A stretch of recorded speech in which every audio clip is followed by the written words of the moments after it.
Well back to back IPO आ रहे हैं, ये तो आपको दिख रहा है, पर कौन से आईपीओ में आप पैसे लगाएं? देखो सब में तो एक आम आदमी पैसे नहीं लगा सकता ना। अगर हम रिटेल कैटेगरी की बात भी करें तो एक आम आदमी इतने सारे जो आईपीओ आ रहे हैं बैक टू बैक, उसमें सब में पैसे कैसे लगाएगा? तो ये जानना जरूरी है कि किस में पैसा लगाना है और किन आईपीओ को आपको अवॉइड करना है। वेल आज आप आ गए हो एक ऐसी वीडियो पे जिसमें हम डिस्कस करने वाले हैं आरबीसी ज्वेलर्स के ऊपर। आरबीसी ज्वेलर्स अपना आईपीओ लेकर आ रहे हैं, तो क्या आपको इस आईपीओ में पैसे लगाने या नहीं लगाने?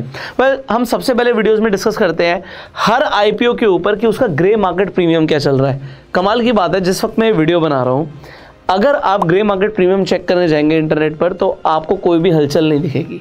तो ग्रे मार्केट में अभी तक इसके ऊपर काम शुरू नहीं हुआ है, आरबीसी ज्वेलर्स के ऊपर काम शुरू नहीं हुआ, तो कुछ भी हमें प्रीमियम नहीं दिख रहा। इसका मतलब ये नहीं है कि जब आप वीडियो देख रहे होगे तब कुछ ना कुछ प्रीमियम चल रहा होगा। आप चेक कर लीजिएगा कि उस टाइम पर ग्रे मार्केट प्रीमियम क्या चल रहा है। और जैसे मैंने आपको बताया कि grey market premium 70% times accurate होता है, तो उसके हिसाब से लिस्टिंग गेन मिलने के चांसेस होते हैं। पॉइंट नंबर 2, पहले दिन अप्लाई करने की कोई जल्दी नहीं है। अब एक एक करके समझते हैं कि ये ज्वेलर करते क्या है। पहली बात तो ये कंपनी गुजरात से ऑपरेट करती है और ये दो तरीके से काम करती है। पहला, ये क्या करते हैं, ये मैन्युफैक्चर करते हैं गोल्ड ज्वेलरी को और बाकी ज्वेलर्स के लिए। अब आपने देखा कि भाई मालाबार ज्वेलर्स है, जॉय आलुकास है, सेनको है, बहुत बड़े बड़े प्लेयर्स हैं मार्केट के अंदर ऑलरेडी जो गोल्ड ज्वेलरी सेल करते हैं। बट जरूरी नहीं कि वो सारी ज्वेलरी खुद बनाते हैं, वो बनी बनाई ज्वेलरीज कई कंपनी से खरीदते हैं। उसमें से एक कंपनी है आरबीसी ज्वेलर्स। अब ये क्या करते हैं, ये मैन्युफैक्चरिंग का काम करते हैं मार्केट में जो बाकी जो गोल्ड ज्वेलरी बेच रहे हैं प्लेयर्स उनके लिए। पहला काम तो ये हो गया। अब अहमदाबाद के अंदर इनका एक रिटेल स्टोर भी है हरित जवेरी के नाम से, तो ये रिटेल के अंदर भी है।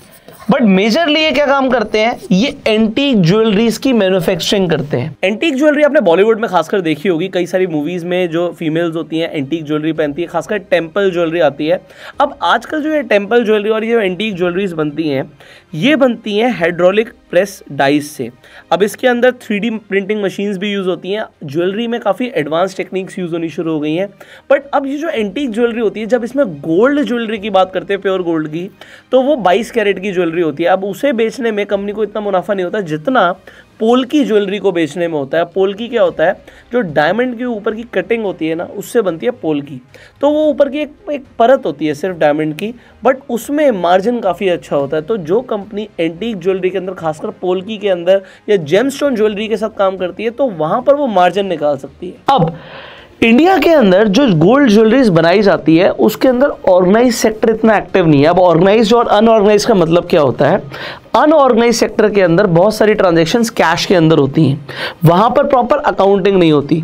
बट आने वाले टाइम में ऑर्गेनाइज सेक्टर बहुत तेजी से ग्रो कर सकता है, तो ऑर्गेनाइज सेक्टर के अंदर ये काम कर रहे हैं as a manufacturer of gold jewellery, और ये एक नोटेबल मार्केट साइज को होल्ड भी करते हैं। अब वो क्या है, वो 1% है, मतलब 1% मार्केट इनके पास है, जैसे मैंने आपको बताया कि ऑर्गेनाइज मैन्युफैक्चरिंग के अंदर। बट अब दो चीजें हैं यहाँ पर। अभी आपने समझा कंपनी करती क्या है, बट आपको ना इंटरनेट पे सारे लोग बोलेंगे कि भाई ये बहुत अच्छा आईपीओ, आप जाके पैसे लगा लो। हम पहले थोड़े से ना नेगेटिव्स डिस्कस कर लेते हैं, फिर हम पॉजिटिव्स पे जाएंगे। अब 1% की मैंने बात करी, भाई 1% मार्केट को होल्ड करते हैं। अब 1% बहुत बड़ा तो नहीं होता। पॉइंट नंबर 2, ये जिन ज्वेलर्स को सप्लाई करते हैं, जैसे कि टाइटन है, सेनको है, मालाबार है, जॉय आलुकास है, क्या उन सारी कंपनीज के साथ इनके पहले से रिटन एग्रीमेंट्स हैं? अगर एग्रीमेंट्स नहीं है तो आज वो ज्वेलर्स इनसे ज्वेलरी लेते हो रहे हैं क्योंकि रेट इन्होंने हो सकता कम करा हो, बट कल को अगर वो मैच नहीं होता, इनको प्रॉफिट नहीं आ रहा या वो कंपनीज लेने से मना कर देती है, वो कहती है चल भाई मैं तेरे से नहीं लेती, किसी और ज्वेलर से लेना शुरू कर देते हैं माल, तो फिर क्या होगा, इस कंपनी को काफी ज्यादा नुकसान भी हो सकता है। तो ये आपको समझना जरूरी है। तो आप हमेशा सिर्फ ये मत देखिए आईपीओ आ गया पैसे लगा दें, आप थोड़ी सी एनालिसिस करिए। अब ये company as a private limited company incorporate होती है 2008 में। आज 20 स्टेट्स के अंदर 72 सिटीज में इनकी ज्वेलरी सप्लाई होती है। अब पहले ये देख लेते हैं कंपनी किस वैल्यूएशन के ऊपर आईपीओ लेकर आ रही है।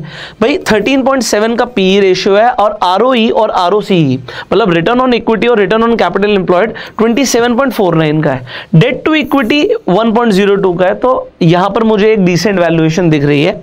अगर हम कुछ फाइनेंशियल्स देखें 2021, 22, 23 के अंदर रेवेन्यू, एसेट्स और प्रॉफिट्स बड़े हैं। 2021 में 107 करोड़ का इनका रेवेन्यू था, 2022 में 252 करोड़ हो गया और 2023 में 288 करोड़ हो गया। तो ईयर ऑन ईयर रेवेन्यू बढ़ रहा है। अगर हम एसेट्स की बात करें 124 करोड़, 154 करोड़, 207 करोड़ और प्रॉफिट 10 करोड़, 14 करोड़, 22 करोड़। तो आप देख रहे हो कि फाइनेंशियल्स ठीक है कंपनी के यहाँ पर। अब कुछ इंपॉर्टेंट डेट समझ लेते हैं। 19 तारीख को ये आईपीओ आ रहा है, आप 19 तारीख से बिड प्लेस कर सकते हो, बट मैं कहूँगा आप पहले दिन अप्लाई मत कीजिए। आपको जैसे मैं बोलता हूँ हमेशा कि आप लास्ट डे अप्लाई कीजिए, कोई first come first serve basis पे यहाँ पे अलॉटमेंट तो मिलनी नहीं है। तो आप लास्ट डे पर क्यों अप्लाई कीजिए, क्योंकि आप लास्ट डे पर चेक कर सकते हो कि सब्सक्रिप्शन स्टेटस क्या चल रहा है, भाई कितना परसेंट सब्सक्राइब हुआ। QIB के लिए 50% कोटा है, रिटेल से 35% है और HNI के लिए 15% है।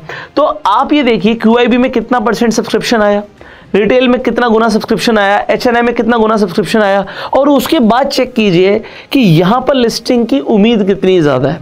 कई जैसे मार्केट में डीमेट अकाउंट्स ऐसे होते हैं जिसमें आप चेक कर सकते हो कि सब्सक्रिप्शन स्टेटस क्या चल रहा है।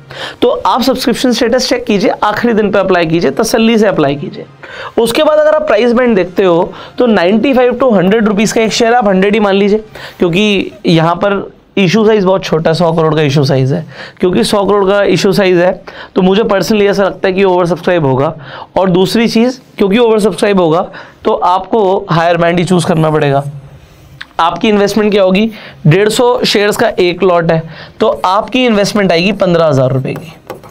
अब 15,000 रुपये की आप इन्वेस्टमेंट तो करने वाले हैं, बट अब आपको लिस्टिंग क्या मिल सकती है, इसके लिए मैंने आपको बोला लास्ट डे अप्लाई करो, GMP चेक करके, और आप चेक कीजिए सब्सक्रिप्शन स्टेटस क्या चल रहा है। अगर आपके पास अभी तक डीमेट अकाउंट नहीं है तो आप फ्री में जाके डिस्क्रिप्शन और पिन कमेंट में लिंक है, आप जाके अपना डीमेट अकाउंट खुलवा सकते हो।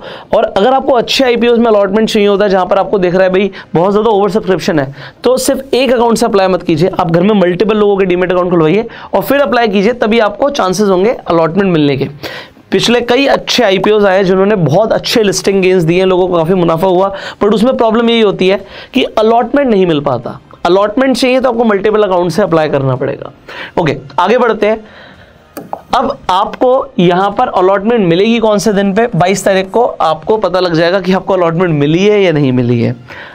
अगर आपको अलॉटमेंट मिल जाती है तो 26 तारीख को आपके अकाउंट में, डीमेट अकाउंट में शेयर्स आ जाएंगे। अगर आपको अलॉटमेंट नहीं मिलती है तो 26 तारीख को ही रिफंड इनिशिएट हो जाएगा और लिस्टिंग हो जाएगी 27 तारीख को।